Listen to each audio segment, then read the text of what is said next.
तुम्हारे अंदर शांति पैदा होने लगेगी। क्योंकि यही कर्म है जो हमारे छोटे छोटे कर्म हमारे अंदर असंतुलन पैदा कर देते हैं। पुत्रों की प्राप्ति के लाफला में 5-5, 6-6 बच्चियां होती चली जा रही है, फिर भी पुत्रों की कामना है और बाद में भुखमरी के शिकार होते हुए परिवार। अपने आप तुम्हारी मुक्ति, तुम्हारा बच्चा पैदा होकर के तुम्हारे मृत्यु के बाद जो छोटे से क्रियाक्रम कर देता उससे नहीं होगी। मुक्ति ऐसे कर्म करो कि तुम अपने रहते उस अवस्था को प्राप्त कर लो कि तुम्हारे शरीर को अगर सड़ने गलने लगे, उन्हें बदबू लगे तो चाहे जहां फेंक दे। अपने मुक्ति के लिए बच्चों का सहारा लेते हो, सेवा के लिए सहारा लो तो एक तो मान लिया जाए, मगर ये भ्रांति उन्हीं कथावाचकों ने, उन्हीं धर्माचार्यों ने पैदा कर ली कि जिसके अंदर पुत्र नहीं है, वो उसके अंदर जिसके यहां संतान नहीं हुई तो उसकी मुक्ति नहीं मिलेगी। मैं कह रहा हूं मेरे पास पुत्री नहीं है, पुत्र नहीं है, मगर मैं हर पल मुक्त हूं। व्यक्ति चाहे तो मुक्त पुरुष स्वतः बन सकता है। मेरे लिए कुछ करने की जरूरत नहीं, मैं हर काल में मुक्त हूं। तुम तो हर काल में मौजूद हो। कौन किसकी वंश परंपरा चला रहा है? अपनी 10 पीढ़ी आगे के किसी बाबा दादा का नाम पूछो किसी से, जब तुम्हें याद नहीं तो तुम्हारे बच्चे क्या याद रखेंगे? आने वाली 10 पीढ़ियां तुम्हें क्या याद रखेंगी? तो किस वंश परंपरा के लिए अपने परिवारों को इतना विस्तार करते जा रहे हो? परिवारों को सीमित रखो, क्योंकि हर काल परिस्थितियों के आधार पर हमको जीवन जीना चाहिए। 2 या 3 बच्चों से ज्यादा अपने परिवार में जन्म लेने की स्थितियां न निर्मित करो। घर में सुख शांति के लिए एक बेडरूम की संस्कृति को समाप्त करो। क्योंकि मैंने बार कहा विस्तार का चिंतन में कभी मैं फुर्सत से चिंतन दूंगा। क्योंकि नित्य पति पत्नी जो एक साथ बेडरूम में एक बिस्तर पर सोते हैं, यही उनकी अशांति का मूल कारण बनता है। पति पत्नी के बिस्तर अलग होने चाहिए। पारिवारिक वंश परंपरा चलाने के जो संबंध के योग निर्मित होते हैं वो क्षणिक योगों का समय होता है, मगर अमूल तौर पर कभी ऐसी स्थिति नहीं होनी चाहिए कि पति पत्नी सदैव रात भर एक साथ सोए। इनसे चेतना तरंगें बाधित होती है, हमारी प्राणवायु बाधित होती है। आकर्षण, एक दूसरे पर जो लगाव आकर्षण की शक्ति है वो क्षीण होती है, और वही क्षीण धीरे धीरे आपको अशांति पर बनाएगी। और उसी तरह जब मां के गर्भ में बच्चा होगा तो भी अशांतिपूर्ण वातावरण लेकर के पैदा होगा। क्योंकि जिस तरह माता पिता का जीवन होगा उसी तरह बच्चों के अंदर उसी तरह के विचार और विकार पैदा होंगे। मानसिक असंतुलन की स्थिति में यदि कोई व्यक्ति है तो कभी भी संतान उत्पत्ति के बारे में सोचे नहीं, उसके अपंग बच्चे पैदा होंगे, असंतुलित बच्चे पैदा होंगे। इसलिए अधिकांशतः हो रहा है, जितने अनित्य अन्याय अधर्म से पैसा कमा रहे हैं, कहीं ना कहीं वहां पर असंतुलन की स्थिति पैदा हो रही है, भटकाव की स्थिति पैदा हो रही है। इन भटकावों को दूर करने के लिए हमें सबसे पहले अपने आप को सुधारना है, अपनी प्रगत सत्ता पर विश्वास करना है, अपने इष्ट पर विश्वास करना है। हम जो जिस धर्म में हैं उस धर्म पर विश्वास करना है।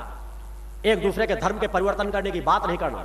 एक अधर्म होता है किसी धर्म को दूसरे धर्म में परिवर्तन करना, और प्रलोभन देकर के परिवर्तन कराना तो और महाअधर्म कहलाता है। अपने धर्म पर विश्वास करो, अपने आप पर विश्वास करो, अपने गुरु पर विश्वास करो, अपनी इष्ट शक्ति पर विश्वास करो, और नित्य साधना भक्ति ज्ञान और आत्मशक्ति की कामना से करो, और सदैव सजग रहो। भले कथावाचक कहते हो कि माया महाठगिन में जानी, और माया में ही वो लिप्त रहते हैं। किसी कथावाचकों को देखो, समाज में कहेंगे माया में मत लिप्त रहो, माया में मत लिप्त रहो, मगर हर पल वो आपकी कथा सुनाने में अगर आपने दक्षिणा पहले तय करके उनकी नहीं दे दी तो कथा सुनाने के लिए मंच में नहीं आते। मगर मैं कह रहा हूं कि माया के साथ चाहे जैसा रहो, काया से सजग रहो। काया महाठगिन में जानी, क्योंकि साधक काया को जानता है। काया आपको ठग रही है, क्योंकि कोई भी अपराध यदि आप करते हैं उसका मूल कारण आपकी काया है। अगर आप चोरी भी करते हैं तो इस काया से विचार आपके अंदर पैदा होते हैं और आप चोरी करते हैं। आप किसी के साथ किसी की हत्या करते हैं तो आपके अंदर विकार पैदा होते हैं और आप किसी की हत्या करते हैं। तो अपने शरीर से सजग रहो कि शरीर तो लोभी है, शरीर तो सुख चाहता है, मगर शरीर के अंदर की बैठी आत्मा की आवाज सुनो, उसका सानिध्य प्राप्त करो। जब तक तुम अपने स्थूल सूक्ष्म और कारण शरीर के को साथ में समाओगे नहीं, जोड़ोगे नहीं, योगिक क्रियाओं के माध्यम से, चेतना तरंगों के माध्यम से जितना संबंध जोड़ लोगे उतना तुम अपराधों से अलग हो जाओगे। नहीं, जितना तमोगुणी का तुम्हारा जीवन होगा, जितना तुम सत्य से दूर होगे, तुम उतना ही अपराध करते चले जाओगे। आज नहीं तो कल अपराध करोगे। धर्म से अलग हो हट करके, योग से अलग हट करके, अध्यात्म से अलग हट करके विकास की बात कहना ही अधर्म की बात है, क्योंकि विकास नहीं हुए पतन का मार्ग है। आज अमेरिका जो संयुक्त राष्ट्र संघ में, वहां देखिए अमेरिका, रूस जैसे देशों को देखिए जो अपने आप को सर्वशक्तिमान कहते थे, संप्रभुता संपन्न राष्ट्र कहते थे, उनके यहाँ किस तरह अशांत है। क्योंकि मैंने कहा देखने पे वो बहुत अच्छे कपड़े पहन करके आ जाते हैं, उनके अरबों खरबों की फैक्ट्रियां मिल लगे हुए हैं, इससे मत देखो, उनके पास जाके देखो उनके अंदर कितनी अशांति है, कितना असंतुलन है, कितना विकारों से ग्रसित हैं। समाज में परिवर्तन किस तरह से करना, उनके अंदर ज्ञान नहीं है। इसलिए जॉर्ज बुश जैसे लोग, अमेरिका के राष्ट्रपति, अनेकों देशों में केवल अपने आप के वर्चस्व का काम करने के बाद एक आक्रमण करते चले जा रहे हैं। किसी ने 100-200 हत्याएं की होगी, उसको फांसी पे टंगवा रहे हैं, और खुद लाखों करोड़ों का अपाहिज बना रहे हैं।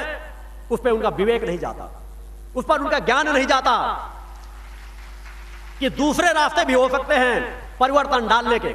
पहले खुद अपराधी बनाएंगे और फिर उन अपराधों को कहेंगे हम दूर कर रहे हैं देशों पे आक्रमण करके। एक ओसामा बिन लादेन को पकड़ नहीं पाते और देश की लाखों करोड़ों जनता को मार करके गिरा देते हैं।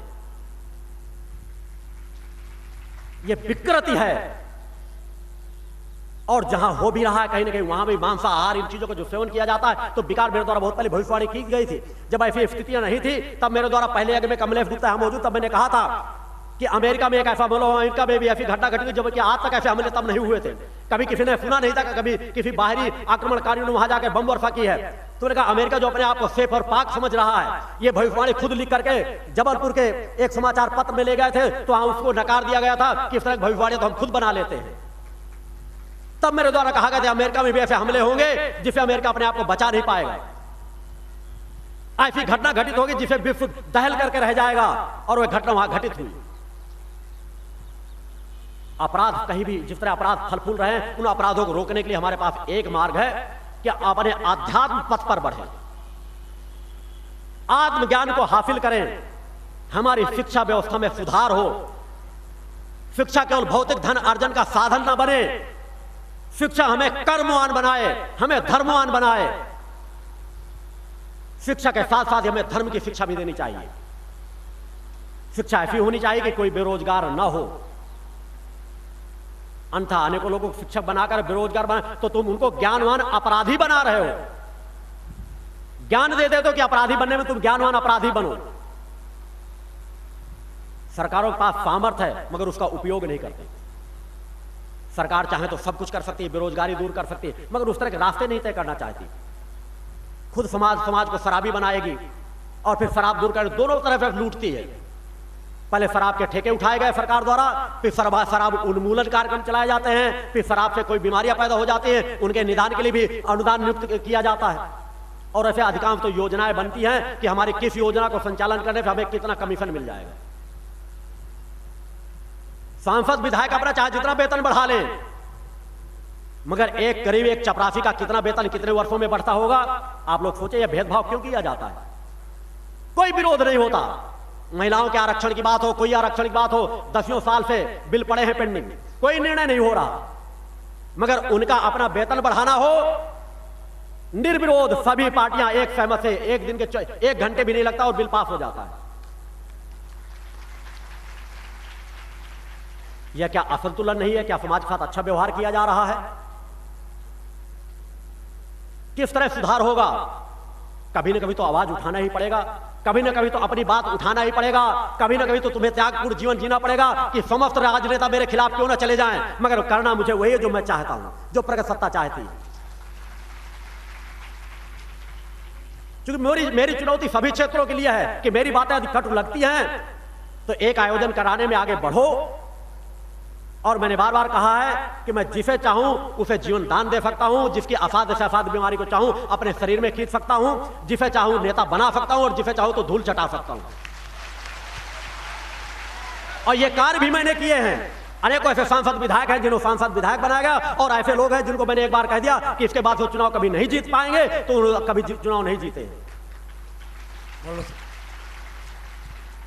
साधक के पास अलौकिक क्षमताएं होती है, मगर उनका सदुपयोग कहां करना, दुरुपयोग। जो मैंने कहा चेतना तरंगों के मैंने एक संकल्प ले चुका हूं कि मेरी अधिकांश ऊर्जा आपके अंदर चेतना तरंगे जागृत करने में जाएगी, आपको चेतनावान बनाने में जाएगी कि आप चेतनावान बने। वह जो अध्यात्म स्थूल सूक्ष्म और कारण शरीर की बात कर रहा हूं, कहीं ना कहीं मेरी चेतना तरंगे तुम्हारे लिए सहायक हो और तुम उस तथ्य की ओर थोड़ा सा नजदीक जा सको।